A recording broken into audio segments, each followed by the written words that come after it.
Hi guys, so today is part three of my tales of my journey, and it'll be about the 2017 season.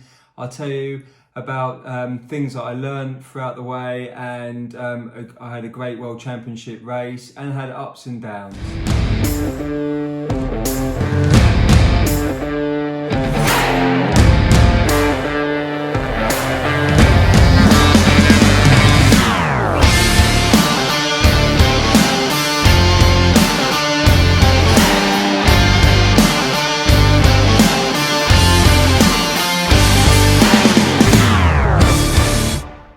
So starting from the last video of part two of my volume, so please check out the other two if you haven't, and please subscribe and like my video. So I'm going to talk about my quickly the medals. So the nationals, I didn't show these in the last video. So the national medal and my European medal, bronze medal. So that was a 2016 season that you saw from the last video.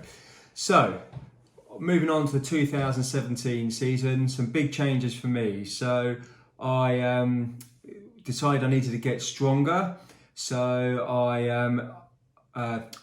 looked for strength and conditioning coaches, and that's where I found my current strength and conditioning coach, Christodoulou. So I've been working with him from since 2017. So that was a bit of a hard process. I went around looking for the right person, interviewing people, and Craig was really good, knowledgeable, and just what I wanted. So we started working. I started working with him the 1st of January. I still kept my swimming coach, and I was still very much developing as a running coach and learning how to coach myself in running. So 2017 season, I had the World Championships in Penticton, Canada, which I was really looking forward to. Also before that, I had the European Championships, Aquathlon Championships of course, in Bratislava, and also there'd be the National Championships in between the three in the middle of them. So we worked, me and Craig worked very well during the winter. I learnt new strength stuff, trying to get rid of the injuries that I had in the past, trying to minimise them. So with my, so we worked on like a lot of upper body, core, lower body, plyometrics, things like that, to very much endurance focus, and some, as I said, fast muscle fiber twitches, plyometrics. So I started off the season in Basel doing aquathlon, where I came second. I was over the moon, really happy with that, and I was getting stronger throughout the year, and I was doing well at races. I was PBing at 10k races. I was getting faster. My swimming, still not as good as I wanted to be. Obviously, I was very new to swimming, so having a coach at the time was helping me to develop as a swimmer. So the European Championships was the first stop. It was quite early on in Bratislava, and I turned up there. Unfortunately, I got injured about 3 weeks before. I had a calf injury, which I've had previously. It kept me out for a long time, and I rested it. It came back, and I had to rest again. So 3 weeks, it caused me problems, and this led me up to European Aquathlon Championships, which of course I was hoping to be in great shape. Also with my swimming, I learned that I was still being told to do the same stuff that I was doing last year, and I questioned it because I wasn't getting any faster, and I did wonder. I thought I'd see more improvement, because what I did, I went from 3 swims from the year before to 4 to 5 swims a week, and I expected to see some gains. So I turned up to the European Championships, just going to enjoy it. And it was a bit weird to turn up to Bratislava, because we turned up for the recce, the swim recce, and there wasn't really anything there set up. It was a bit of an odd place. And then the following day, turned up for the race. They put all the banners and everything out, and it looked like a proper event. So I started the swim. It was the first time in like a big tournament where they call out your name. I was quite nervous. Started the swim, and I think it was a 500-meter loop, and then you come back out and you go back in again. So you come out the water and jump back in. You had to go around a cone. So I did the swim. Felt comfortable to swim, and then got onto the run. I think mentally I was trying to preserve energy on my legs or something, because I could have gone quicker in the swim. Came out in the run, picked off some people on the run and stuff, and I finished in the top 10. I was disappointed. I was hoping for higher, especially after 2016, but obviously I had injury. But it wasn't my running that let me down, unfortunately. It was my swimming that was letting me down. So I was a bit disappointed in swimming, and I did go searching for a new swim coach, and I got a friend that was a very good swimmer, competed for Great Britain when he was younger, and he told me to go and check out a coach locally, which I did later on in the season. So that was that, and then turned up to the national championships. Again, this was in Leeds, part of the World Triathlon Series, so very familiar to the course, although it was slightly changed a bit, and I was really looking forward to it because I knew I'm really strong in the hills, knew what to expect and to go for it. So I was nervous again at the start line. I had a fairly good swim, slightly quicker than last year. Came out of the transition. I had a bit of a wobble, but put my trainers on, and then headed up to the run.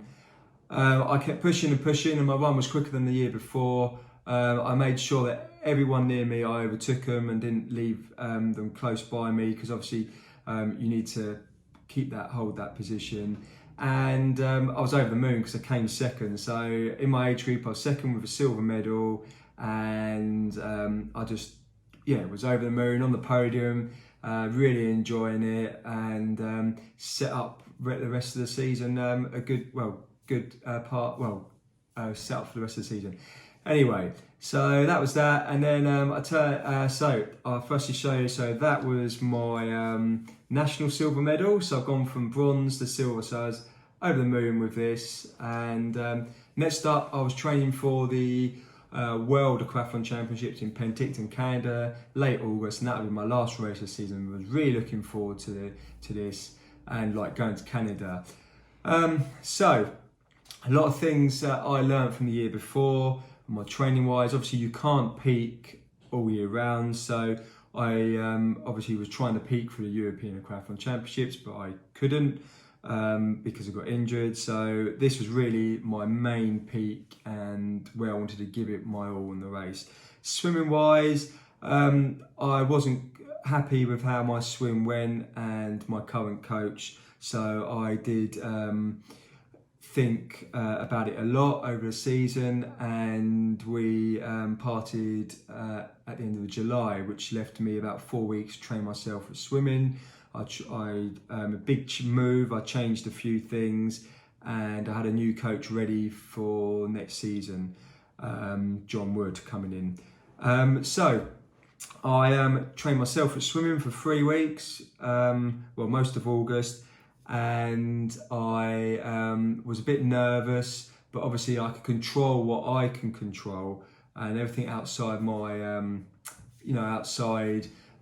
my control is not to worry about. So I learned that from last year.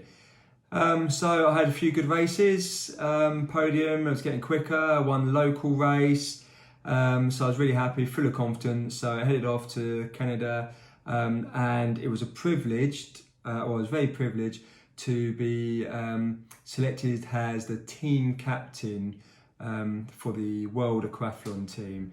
So that was a huge honour for me, and I was in charge of 68 athletes, and we set up swim recce's, run recce's, and we set up meals for the team, especially night before the race. We had, I think, about 60 people in total at a restaurant. We had the whole bottom part Italian restaurant in Canada, and we ready for the following day. So that was really good fun, and I really enjoyed doing that and giving something back to the team. So I turned up to Canada, arrived at Penticton, and the night before the race, I must have been jet lagged or just struggled with sleep. If this was the year before, I'd have panicked. So I learned to relax the day before a race. Most of the day I sat watching movies or motivational videos on my iPad while my friends and my wife were out exploring. So I did that, and I met them for like lunch and dinner. I tried to keep everything the same with what I would normally over here for a race.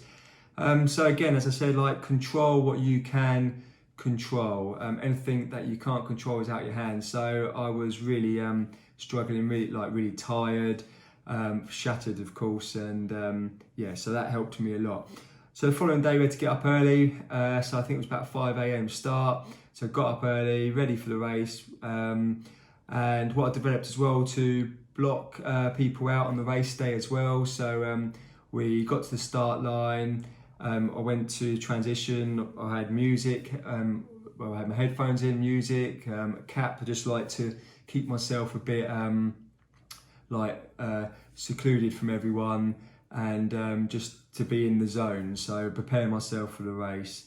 And then I went through a warm up and got ready for the race. So the race started, and of course the first thing it was, because it started on the beach, not used to it, and it was a dolphin start, and we had to run into the lake, and then it was like a dolphin start, which I practiced before, but I was no good at it, and I found it really a real struggle. And I found myself near the back of the swim at the start, and I overtook quite a lot of people, came out to transition feeling really good, and put my shoes on, trainers on, and then came out of transition. It was nice to hear the commentator announce my name as I came in to the first start of the first bit of the run, and what I achieved from the previous year. So that was a nice touch, and that motivated me and pushed me to go even faster. So then I started panicking on the race, because I knew I was behind I saw I was behind people that I'm normally well in front of.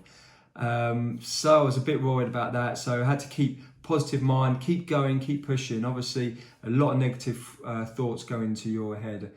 So that was that, and then I kept pushing. It was 2 laps, and I kept going, kept pushing and pushing on the run. And when I finished, I remember grabbing the flag from my wife on the side and holding it up because I was over the moon. And I found out I came 6th, which is my best world championship place in my age group. I was over the moon, really happy with it. Could I do anything more? Maybe could have been a bit quicker in the swim, but it was the best I could do on the day, and it was fantastic. So that was that, and then after the race, decided to have 2 weeks off, complete rest, to recuperate and ready for next year, because next year, 2018, I had qualified for the European Championships in Ibiza, pre-qualified, and pre-qualified for the World Championships in Odense, Denmark. So please like the video, subscribe to my channel, and the next video will be about the 2018 season, and thank you very much for joining me. And the champions of this age group category, Henrietta Parasapic and Yiannis Christodoulou. Christodoulou.